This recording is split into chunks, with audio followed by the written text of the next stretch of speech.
today is all about a concussion in this greenhouse. There you go. Other side of the beautiful potatoes coming up. We are towards the end of April. You may wonder, what's this?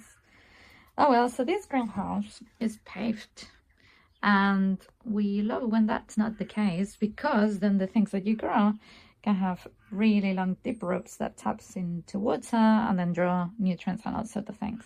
But given what we have, what we decided to do is what's called a wicking bed. And what we have things growing here, some lettuces, a little bit hot today, and radishes, coriander, celery, cabbage, all sorts of things, chicory in here. And then this can also be used over winter for starting seedlings, because they start a bit earlier, and then some of which can stay here. This is a self-sown tomato. And then these guys are little tree seedlings, saplings, that it's been a bit cold over the winter, so I'm like temperate them in and out. Having them in a bed like this, that means that they can draw moisture if need from underneath. But what is a wicking bed? Well, a wicking bed, a wicked bed, is basically you're trying to replicate what's happening in the landscape, but in a controlled artificial environment. So you have different layers, and Helen has been doing some videos of the construction scene itself. But we have the bottom layer, which is the water reservoir filled with stones and pebbles and things like that. Then you have a geotextile, and then you have the compost, and that's about it. What you do have is an entry point here to fill the reservoir from. And then you also have an overflow, so that we can control the water levels depending on what it is. So potentially, well, the plan is connected from the gutter of the roof, and then have it filled out naturally from rainwater, which is always better for the plants. And then on that way you can control how humid or not over the winter. You may change it and things like that. But why is that? Is because you're enabling a space for plants to grow roots deep and go and find their own water. So this is more of a passive watering system.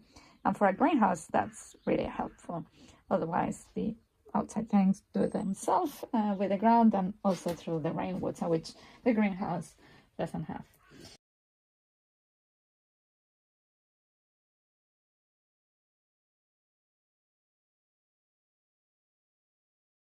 And wicking beds, I believe, are from Australia, or it started as an invention over there.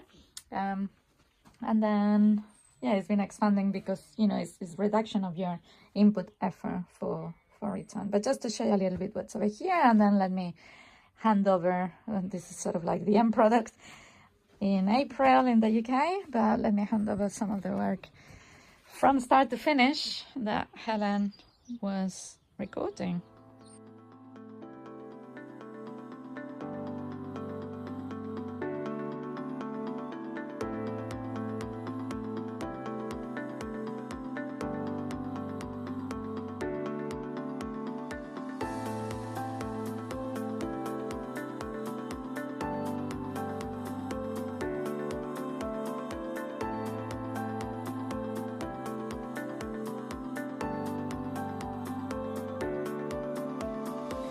Hey, just to go through some of the things that I've done whilst the time-lapse has been on. I've installed an entry pipe so that we can put the water into the stony bit, to get the terminology. I've just covered it in some mesh so that the soil doesn't get in there and contaminate or block up the pipe.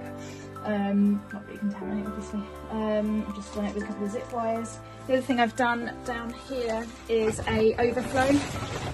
Sorry, camera work's pretty shoddy, but you can see it hopefully here. Bit of an overflow. Again, the entry to the overflow, I have put a little mesh over as well so that the dirt and the grime doesn't get in there. That's pretty much it. So I'm now going to lay the mesh.